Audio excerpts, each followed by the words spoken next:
Hi everyone, welcome back to my channel. कैसे हो आप सब? आई होप आप बहुत अच्छे से होंगे। जो लोग मेरी वीडियो पहली बार देख रहे हैं उनके लिए बता दूं कि मैंने अपनी प्रेगनेंसी के लिए पहले आईयूआई करवाया, जिससे मुझे एक टॉपिक प्रेगनेंसी हो गई जो कि कंटिन्यू नहीं की गई। फिर मैंने आईवीएफ करवाया, जिससे मुझे ट्विंस प्रेगनेंसी हुई। मेरे 2 बेटे हैं। जो भी एक्सपीरियंस है इस पूरी ट्रीटमेंट का, वो मैं वीडियो के थ्रू यहाँ पे आपके साथ शेयर करती रहती हूँ। अगर आप मेरे चैनल पे पहली बार आए हो तो मैं आपको बता दूं कि मेरे चैनल पे आपको आईवीएफ से रिलेटेड, प्रेगनेंसी से रिलेटेड बहुत सारी वीडियोस मिलेंगी।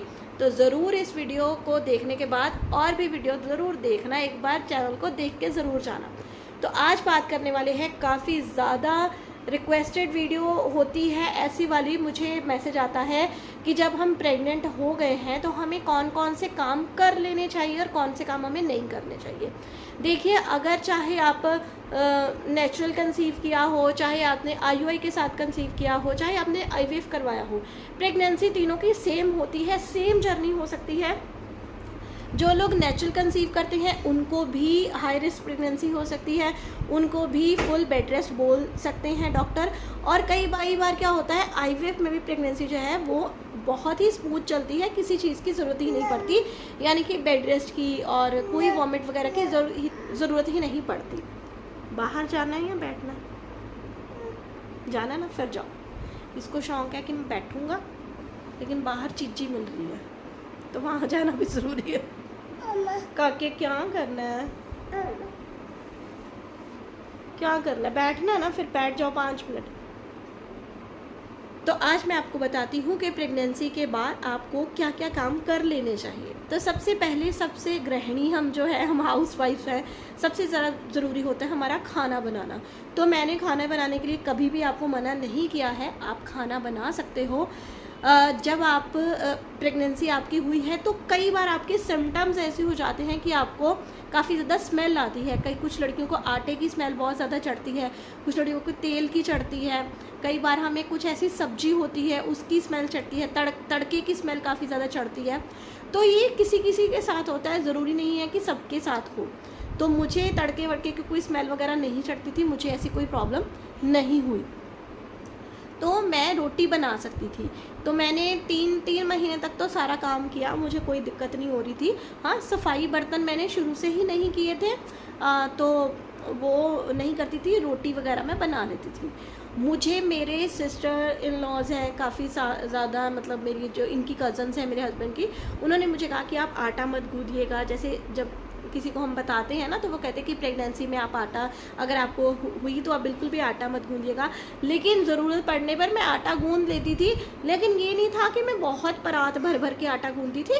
थोड़ा सा, हम 3 लोग थे, 3 लोगों में कितना ही आटा गूंदा जाता है ना, तो मैं थोड़े से छोटे से बॉल में मैं गूंद लेती थी आटा। ये काम मैं कर लेती थी। रोटी बना लेती थी, सब्जी बना लेती थी, काट लेती थी, सब कुछ ऐसा कर लेती थी। कपड़े प्रेस, हमारे तब ऑफिस इतना कोई जाता नहीं था, तो नॉर्मल पजामा टी शर्ट ही पहनते थे सब, तो इतना ज़रूरत नहीं पड़ती थी। लेकिन हमारे प्रेस वाला आता था तो हम उसको दे देते थे। कपड़े प्रेस मैंने नहीं किए हैं। और अगर आपको ज़रूरी है, आपके हस्बैंड ऑफिस जाते हैं, तो आप आराम से बैठ के बेड पे आप कपड़े प्रेस कर सकते हो, कोई दिक्कत नहीं है, आप कर सकते हो। 3 काम मैंने आपको बता दिए। रोटी, चलो 2 ही हो गए, रोटी वगैरह का सारा आ गया एक बीच में। कपड़े प्रेस आप कर सकते हो। आप बैठे बैठे, जैसे आप नहा रहे हो, तो आप हल्के फुल्के कपड़े, अंडरगारमेंट्स हो गए या फिर जो आपने पहना है उसको धो सकते हो।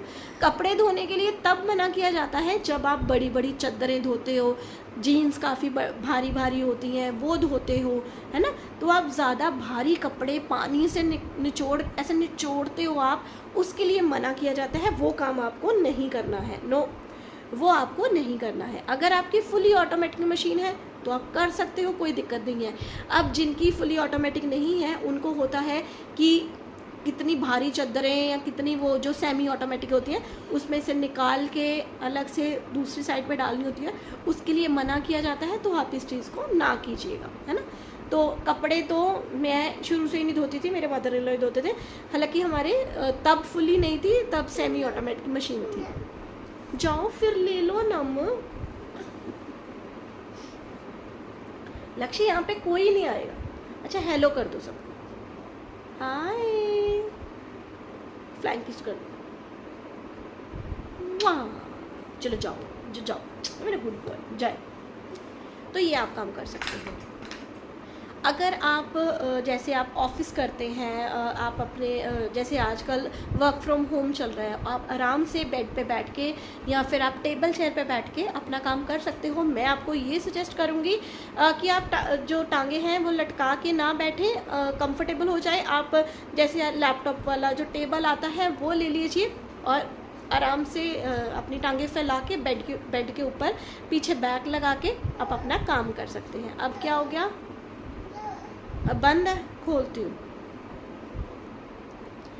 दूसरी बात आती है कि अगर आप ऑफिस जा रहे हो, अभी आपको छुट्टी नहीं मिली है और आपने ली भी नहीं है, कि आपको लगता है कि आप बिल्कुल ठीक हो और प्रेग्नेंट ही हैं, कोई बीमार तो है नहीं, है ना, तो हमें छुट्टी क्यों लेनी है। आप जाइए, ज़रूर ऑफिस जाइए, वहाँ पे जाके थोड़ा सा आप ऑफिस में अपने कलीग्स को या फिर अपने बॉस को थोड़ा सा आप बात कर सकते हो कि ऐसे ऐसे करके मैंने कंसीव किया है और मुझे थोड़ी सी एक वो चाहिए, है ना, थोड़ा मैं आरामदायक अपना कर सकूं, वो चीज़ें मुझे चाहिए। अब जब मैं अनमैरिड थी तो मैंने भी स्कूल में पढ़ाया है, तो बहुत सारी मैरिड टीचर जो थी वो आती थी और बहुत बार ऐसा होता था कि वो नई उनकी शादी होती थी, उन्होंने कंसीव कर लिया होता था कि उनके पीरियड्स को ऐसे कर दिया जाता था कि वो कोई और सब्जेक्ट किसी और को मिल जाए या फिर बच्चे ही आ जाते थे, क्योंकि नीचे किसी दूसरी क्लास में उनको शिफ्ट कर दिया जाता था। तो सब कोई आजकल इतना अंडरस्टैंड करता है ऐसी चीज़ों को। अगर कोई ज़्यादा ही ऐसा है खड़ूसा जो बिल्कुल नहीं करेगा तो वो फिर अलग बात है, लेकिन आजकल सब एडजस्ट कर लेते हैं, है ना। तो आप उनको बता सकते हो, ज़्यादा छुट्टियां लेने की आपको ज़रूरत नहीं है। अगर आप बिल्कुल ठीक हो तो आप ऑफिस जा सकते हो, जब तक आपके डॉक्टर ने आपको नहीं बोला है रेस्ट करने को, है ना। फिर बात आती है बर्तन वगैरह साफ़ करने की। कुछ लड़कियों ने नहीं भी लगाई होती है बर्तन साफ़ करने को, कि इतना काम नहीं होता है, आजकल छोटी सी फैमिली है तो लोग क्यों ही इतना फालतू का खर्चा करें, है ना। तो आप बर्तन धो सकते हो। आप ऐसा कीजिएगा, आप अपने इकट्ठे ही मत करो, है ना, थोड़े थोड़े करके जितने आप रोटी खाई उतने से धो लिए, कर सकते हो। ये काम मैं भी, जैसे कभी आंटी छुट्टी कर लेते थे, हमारे जो काम वाले आंटी है वो छुट्टी कर लेते थे, तो मैं भी ये चीज़ें कर लेती थी, तो ये चीज़ मैंने करी है। और सफाई की अगर मैं बात करूँ, आजकल आपको पता ही है मोप वाले इतने ज़्यादा वो आते हैं, आजकल स्टैंड वाले मोप आते हैं, तो आप उससे लगा सकते हो, उससे आपके पेट में कोई ज़ोर नहीं पड़ेगा और आपको कोई प्रॉब्लम इसमें नहीं आएगी। सीढ़ियाँ उतर चढ़ सकते हो आप आराम से। मैंने भी अपनी सीढ़ियाँ ऊपर नीचे गई हूँ, मैं जितनी मुझे ज़रूरत है उतनी मैं गई हूँ, ठीक है। ज़्यादा आप ऐसा कर सकते हो कि अगर आप अपना, जैसे किसी का घर है अपना तो उनका रूम ऊपर है, तो वो अगर आपको ज़्यादा लगता है तो आप थोड़ी देर के लिए नीचे शिफ्ट हो जाइए, है ना। ज़्यादा अगर आपका रोज़ का आना जाना नहीं है, रात को ही जाते हो, फिर तो कोई बात नहीं है। लेकिन अगर आपका रेगुलर बार बार ऊपर जाना है, फिर आप नीचे वाले रूम में कहीं में शिफ्ट हो जाइए, ठीक है। तो ट्रैवल की अगर मैं बात करूं तो मैंने आउट ऑफ स्टेशन का ट्रैवल तो बिल्कुल नहीं किया था, क्योंकि मुझे ज़रूरत भी नहीं थी। अगर आप करना चाहते हो, अगर आप पहले आप अपने डॉक्टर से पूछिएगा, अगर आपको डॉक्टर अलाउ कर देंगे कि आप जाओ तो आप जा सकते हो, ऐसी कोई दिक्कत नहीं है। सिर्फ आप थोड़ा ये ध्यान रखिएगा कि आपके जो पहले 3 महीने होते हैं उसमें थोड़ा अवॉइड कीजिएगा। अगर उसके बाद आप जाना चाहो तो आप चले जाइए, लेकिन उससे पहले थोड़ा ध्यान रखिएगा। अगर फिर भी बहुत ज़्यादा ज़रूरी है तो एक बार डॉक्टर से ज़रूर पूछिएगा। अगर लोकल की बात करूं तो लोकल तो मैं भी 1-2 बार गई हूं। मैं इतना बाहर जाती नहीं थी, इसलिए ज़्यादा नहीं गई, लेकिन लड़कियां आजकल जाती ही हैं, अगर आपको प्रॉब्लम नहीं है तो।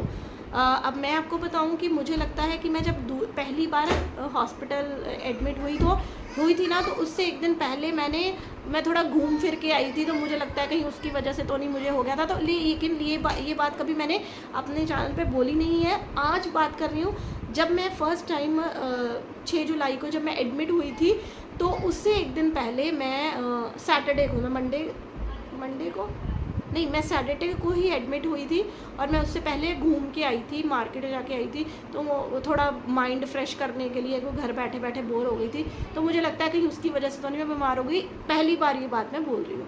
अगर आप करना चाहो तो हल्का फुल्का ट्रैवल आप कर सकते हो, इतना आपको मना नहीं किया जाता है। मैंने भी किया था, आउट ऑफ स्टेशन में नहीं गई। फिर बात आती है योगा की, वर्कआउट की, ज़्यादा वॉक की, जिम की। देखिए, योगा हल्का फुल्का आप कर सकते हो। हैवी जिम के लिए डॉक्टर आपको मना करते हैं, पहले 3 महीने तो बिल्कुल मना करते हैं, क्योंकि भारी चीज़ें उठाने के लिए मना किया जाता है। तो वहाँ पे वेट लिफ्टिंग अगर आप करोगे वो तो बिल्कुल भी सही नहीं है आपके लिए। चाहे आपने नेचुरल कंसीव किया हो, इसलिए फिर भी आपके लिए वो चीज़ नहीं है।